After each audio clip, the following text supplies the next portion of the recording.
So in this video, we're going to review midazolam, its properties, its side effect profile, and its benefits for a sedative agent in the pre-hospital setting, which can overall apply to the case studies that we reviewed. So overall, midazolam is a generally a very safe drug. It is very effective. We can administer it by different routes, so it's versatile by that means, because specifically in Ontario, for paramedics, we can give midazolam by a variety of different routes for those experiencing agitation and combative behavior. We can do it by the intranasal route. We can do it by the intravenous route. Of course, it will be unlikely we would get an IV depending on the clinical circumstance because of the agitation and combative behavior, but nonetheless, that could be a route. It's always good to remember that the intravenous route is always half the dose in comparison to the intranasal route to the intramuscular route, because obviously it's more bioavailable by the intravenous route.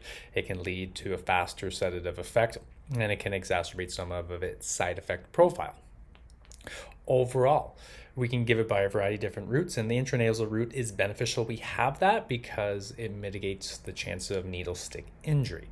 The intranasal route's quite effective because it can get absorbed quite quickly in that area because it's highly vascular. Overall, midazolam can be classified as a short-acting benzodiazepine because it acts on benzodiazepine receptors.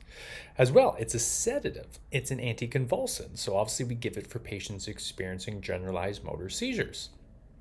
We can give it as an anxiolytic, so it prevents anxiety and kind of reduces patients' anxiety. It's a myorelaxant, so it's a muscle relaxant. It's also a hypnotic and a CNS depressant. So overall, it's a very versatile drug, and depending on the dose, the route, it can provide sedation at different levels because there's mild, moderate, and severe. And obviously, in the pre-hospital setting, we want to give the least amount of sedation to achieve safety and reduce the agitation and combative nature that subsequently could increase the risk of injuries to us and the patient themselves and everyone else involved on the scene. So it is a very good drug. So again, overall, midazolam can work because it creates this antegrade amnesia effect. So that's why if you give them a midazolam, they will not create new memories or remember the event, because antegrade means you prevent the formation of new memories post-administration of the event. Retrograde means you cannot recall events that happened previously. So that's the key differentiation of that. So imagine if you're giving somebody a cardioversion, you gave them midazolam beforehand, that would be beneficial because obviously it could be quite stressful and not ideal to memorize that event. As well, it can lead to the physical and emotional experience if we don't give sedation prior to these events, or a lack of sedation, because obviously midazolam can be used in the ICU and other areas of the hospital, and if you don't give enough or we undertreat the sedation for different clinical circumstances, that can exacerbate morbidity, that could lead to depression, PTSD. But overall, in the context of agitation and combative behavior, patients won't have those new memories following the administration of midazolam. And of course, it's quite effective at abating seizures. And overall, how does it work? So it binds to GABA receptors. GABA receptors are disseminated throughout our central nervous system. There's two different subtypes, GABA A and GABA B.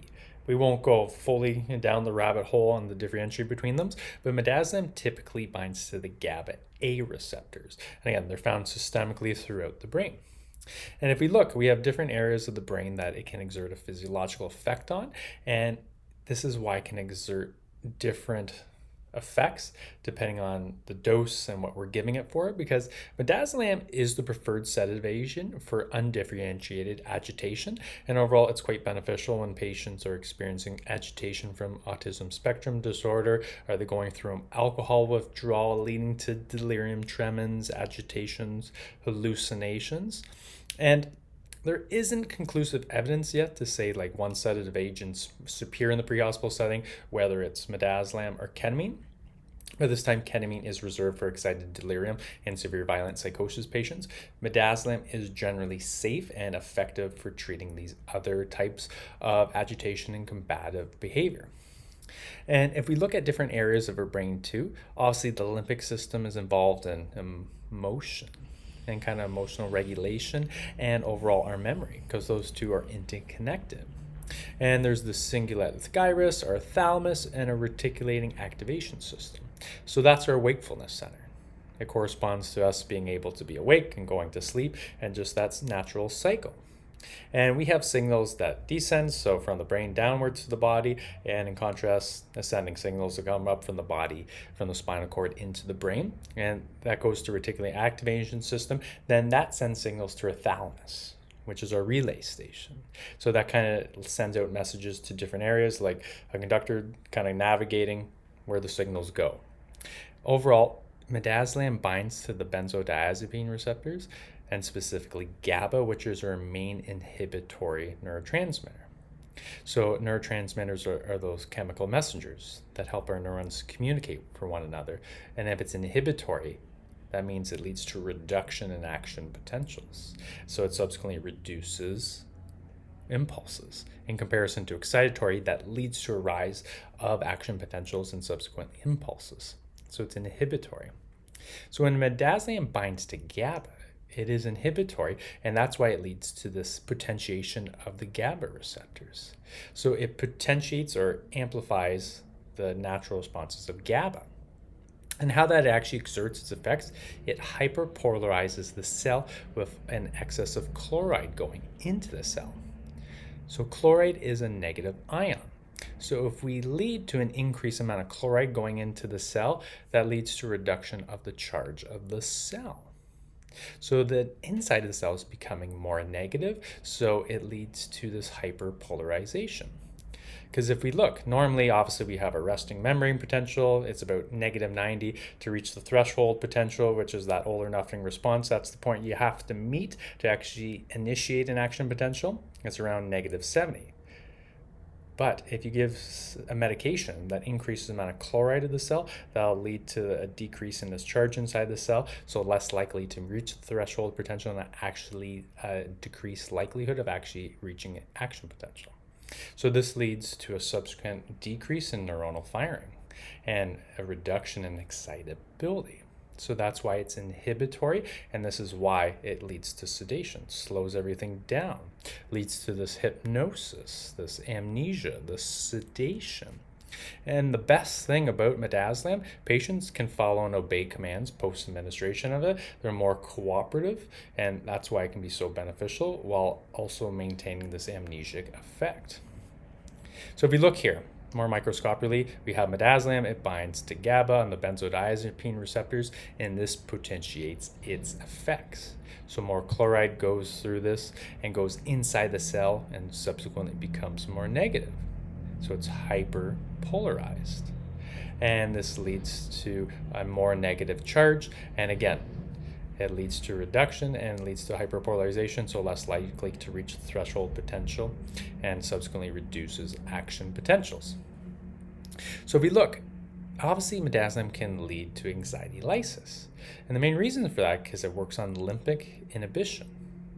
And we know the limbic system is involved in kind of emotional response to different circumstances. So if it binds to those areas of the brain or the limbic system, that leads to anti-anxiety effects. That's why benzodiazepines are prescribed to some patients experiencing anxiety and mental health disorders.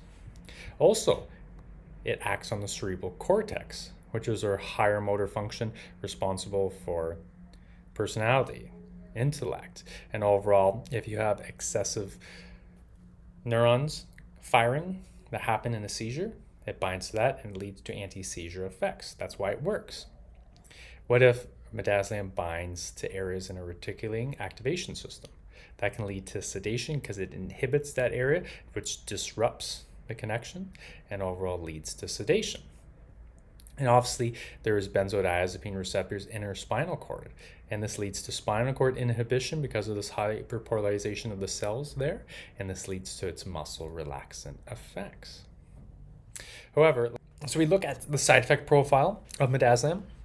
Like most sedative agents, it can affect patients' blood pressure and respiratory status, but it all depends on the route. How much are we giving? What comorbidities they have? What medications are they on? Because the high-risk patients are usually those patients 60 years and older. If they have problems with their kidneys or liver, which obstructs their ability to clear the medication, which leads to increased sensitivity to it and further exacerbation of its underlying effects. And what if they're on beta blockers or calcium channel blockers? or other medications that can potentiate its effects to lead to reduction in blood pressure, that can happen. So midazolam typically works on the central nervous system. It can impair sympathetic outflow in the peripheral nervous system. So overall, it can lead to maybe vasodilation, which subsequently leads to hypotension.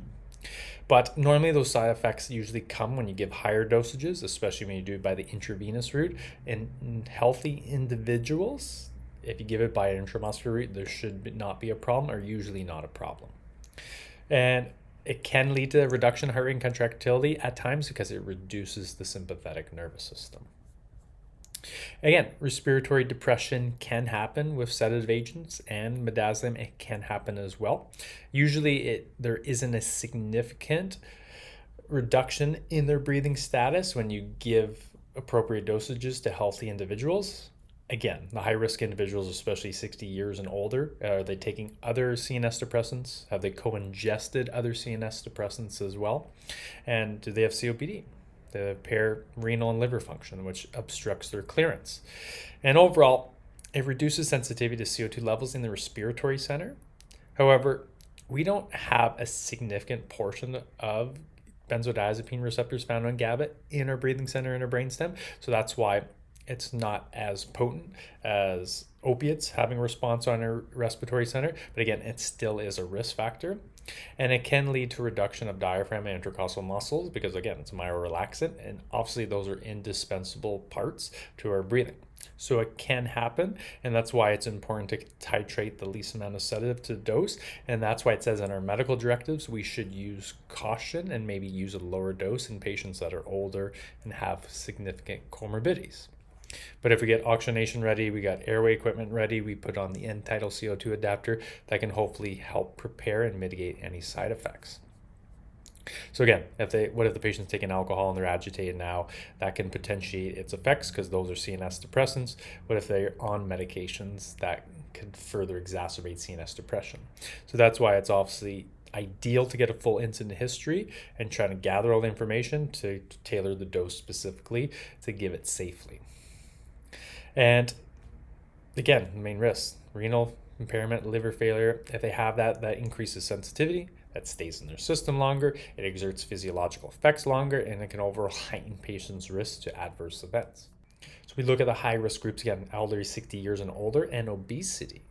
So midazolam is lipophilic, so it can cross the blood-brain barrier, and that's why it works quite quickly, and it's short-acting benzodiazepine, so it doesn't stay in our system as long. But especially if you have patients that are obese, it can maybe cause prolonged sedations because it can kind of accumulate in their adipose tissue or fat cells. So that's something to be cognizant as well too. About 10 to 15% of the time in some patients, usually disproportionately some subsets of the population, it can lead to this paradoxical excitement. So it leads to this opposite effect.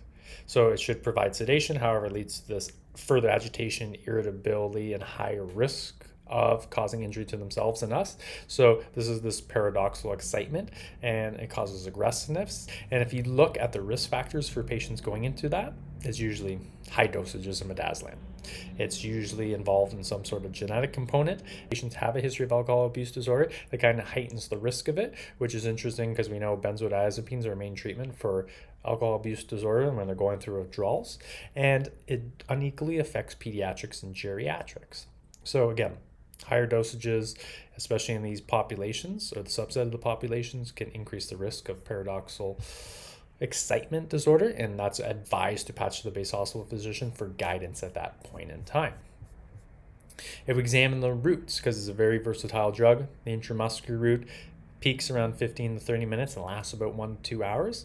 So you can see in comparison, when you get to the ketamine video, that ketamine works quite quicker. So that's why it's ideal for those patients with severe violent psychosis that you need to sedate them as promptly as possible.